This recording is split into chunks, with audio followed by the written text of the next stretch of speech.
Hello guys, welcome back to Net Phantom. Today we're diving deep into one of the greatest and most mysterious stories in the history of mobile gaming, the rise and fall of Gameloft. If you grew up in the golden age of mobile games, this name probably brings back a flood of memories. For years, Gameloft ruled our phones. They weren't just making games, they were shaping an era. From Asphalt 8 to Modern Combat, from N.O.V.A to Dungeon Hunter, every title they released felt like a masterpiece. Their games looked, sounded, and played better than anything else on the market. But somewhere along the way, everything changed. The company that once defined mobile gaming slowly faded from the spotlight. So, what really happened? How did the king of mobile gaming lose its crown? Today, we're uncovering the full story, the dream, the dominance, and the downfall of a studio that changed gaming forever. Let's rewind to the late 1990s, a time when mobile phones were simple devices, no touchscreens, no app stores, no 3D graphics. The world of gaming belonged to consoles and PCs. But in 1999, one man saw something that others didn't. His name was Michel Guillemot, and he was no stranger to gaming. He was the brother of Yves Guillemot, the CEO of Ubisoft. While everyone else focused on console gaming, Michel had a vision. He wanted to bring console-quality experiences to mobile phones. And that's how Gameloft was born. The mission was simple but ambitious: to make mobile games that didn't feel like tiny versions of console titles, but like full experiences designed for your pocket. It was a crazy idea for the time, but it worked. As the early 2000s rolled in, Gameloft began creating games that absolutely blew people's minds. Titles like Asphalt, Urban GT, and Modern Combat. Sandstorm changed what mobile gaming could be. For the first time, you could race, fight, explore, and live through cinematic experiences all on your tiny Nokia or early Android phone. Gameloft quickly became known as the studio that turned limitations into opportunities. They didn't just keep up with console trends, they mimicked and even rivaled them. Every gamer had that one Gameloft title they were addicted to. Their games looked premium, played smoothly, and had that feeling of passion behind them. It wasn't about ads or microtransactions, it was about the game itself. Then came the golden age, the era when Gameloft truly became the face of mobile gaming. Between 2008 and 2015, they were unstoppable. Asphalt 8, Airborne wasn't just a racing game, it was an experience. Modern Combat 4 and 5 became the go-to shooters for mobile gamers, delivering cinematic stories and multiplayer action that felt years ahead of their time. N.O.V.A gave us our own version of Halo, and Dungeon Hunter brought deep RPG mechanics to touchscreens long before mobile gaming was taken seriously. Gameloft was everywhere. Their games were built with love, polished to perfection, and most importantly, they respected players. You paid once and you owned the game. No ads, no energy bars, no nonsense. Just pure, immersive gameplay. But every empire faces its test. And for Gameloft, that test came in the mid-2000s, when the entire gaming landscape changed overnight. The rise of the free-to-play model flipped everything upside down. Games like Clash of Clans, Candy Crush, and later PUBG Mobile introduced a new way to play and a new way to make money. Suddenly, gamers didn't want to pay up front for premium games. They wanted free downloads, even if it meant spending later through in-app purchases. Gameloft's old-school approach, selling high-quality paid games, no longer fit this new market. They tried to adapt, but their transition was clumsy. Their new free-to-play titles were filled with microtransactions, limited energy systems, and aggressive monetization. The spark that once made their games special began to fade, replaced by paywalls and grind mechanics that frustrated players. Then came the moment that changed everything: the Vivendi takeover. In 2016, the French media giant Vivendi launched a hostile takeover of Gameloft. It was a business move that sent shockwaves through the gaming world. Within months, the Guillemot family, the same people who had built Gameloft from the ground up, were gone. Many of the creative leads and developers who had shaped Gameloft's magic left soon after. The result was a company that looked the same on paper, but felt completely different. The games that followed had the same names: Modern Combat vs. Dungeon Hunter 5, Asphalt 9, but the soul was gone. The storytelling wasn't as deep, the gameplay wasn't as unique. It felt like Gameloft was no longer trying to create experiences, just products. Meanwhile, the rest of the mobile industry was evolving faster than ever. Giants like Tencent, NetEase, and Supercell were pushing the boundaries of online multiplayer and large-scale mobile ecosystems. Games like PUBG Mobile, Call of Duty Mobile, and Genshin Impact brought console-level visuals, massive open worlds, and global multiplayer communities to handheld devices. Gameloft, once a pioneer, suddenly looked like a relic of a different time. Their games were still decent. Asphalt 9, Legends remains one of the best mobile racers out there, but the sense of innovation, that fearless wow factor, was gone. They were no longer leading the industry, they were chasing it. And yet, despite everything, Gameloft's legacy still echoes through the gaming world. Because for many of us, their games defined our early gaming memories. They made us believe that a phone could be more than just a communication device. games. It could be a portal to adventure. Gameloft showed us what passion and creativity could achieve even within technical limits. They proved that great gameplay didn't depend on hardware, but on imagination. Their fall might have been painful, but their influence never truly disappeared. You can still see traces of their design philosophy in today's biggest mobile titles. So, can Gameloft rise again? It's not impossible. The studio still has the talent, the technology, and the history to make a comeback. All it takes is rediscovering what made them great in the first place. Imagine a modern combat reboot built with Unreal Engine 5, complete with console-level graphics and cross-platform multiplayer, or a N.O.V.A remake that brings back that classic sci-fi energy. Nostalgia is powerful, and gamers are always ready to return to something real, something that feels crafted with heart instead of monetized for profit. If Gameloft can find that balance again between innovation and passion, they could reclaim their place at the top. In the end, the story of Gameloft isn't just about success and failure. It's about how quickly an empire can rise and how just as quickly it can fall when creativity is replaced by corporate control. It's a reminder that gaming is more than algorithms and microtransactions. It's about emotion, connection, and fun. Gameloft gave us that once, and maybe one day they'll give it to us again. So, what do you think really happened to Gameloft? Was it the rise of free-to-play gaming that killed them? Was it the Vivendi takeover? Or was it something deeper, a loss of identity? Drop your thoughts down below. I'd love to read what you think. And if you grew up playing Gameloft classics like Asphalt 6, Modern Combat 4, or Dungeon Hunter 2, hit that like button for the memories. Don't forget to subscribe to Net Phantom for more gaming documentaries, hidden stories, and deep dives into the history of the games that shaped us. This is Net Phantom, and you've been watching the rise and fall of Gameloft. Until next time, stay curious, stay gaming, and I'll see you in the next one.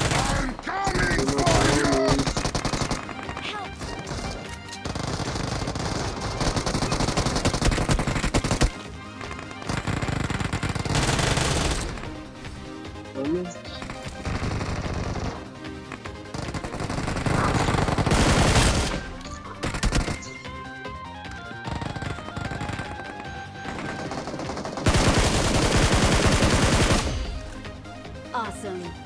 Awesome.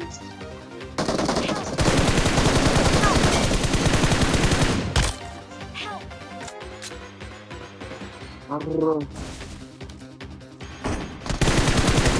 Help. Don't give up.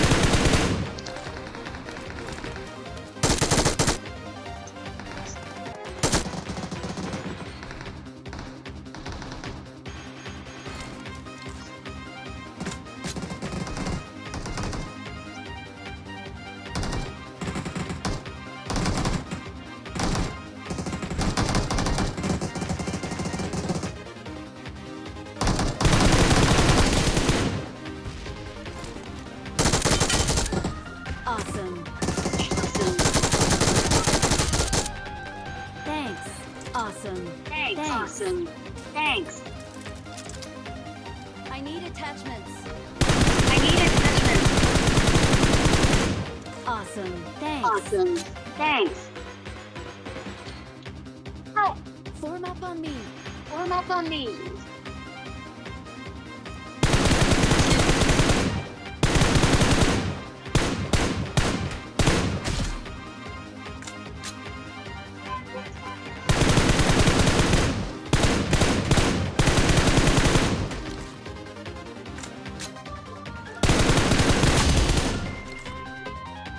Awesome.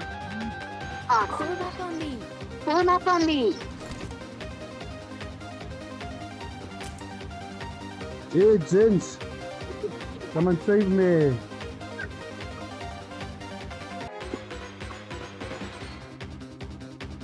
Guys, I mean...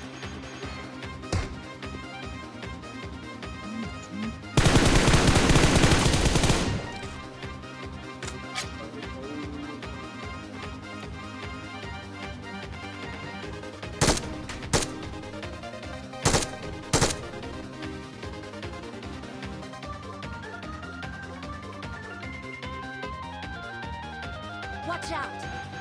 Watch out!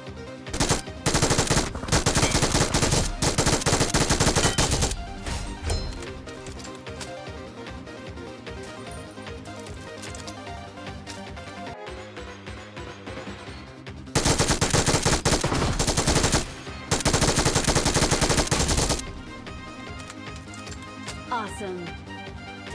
Thanks.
Awesome.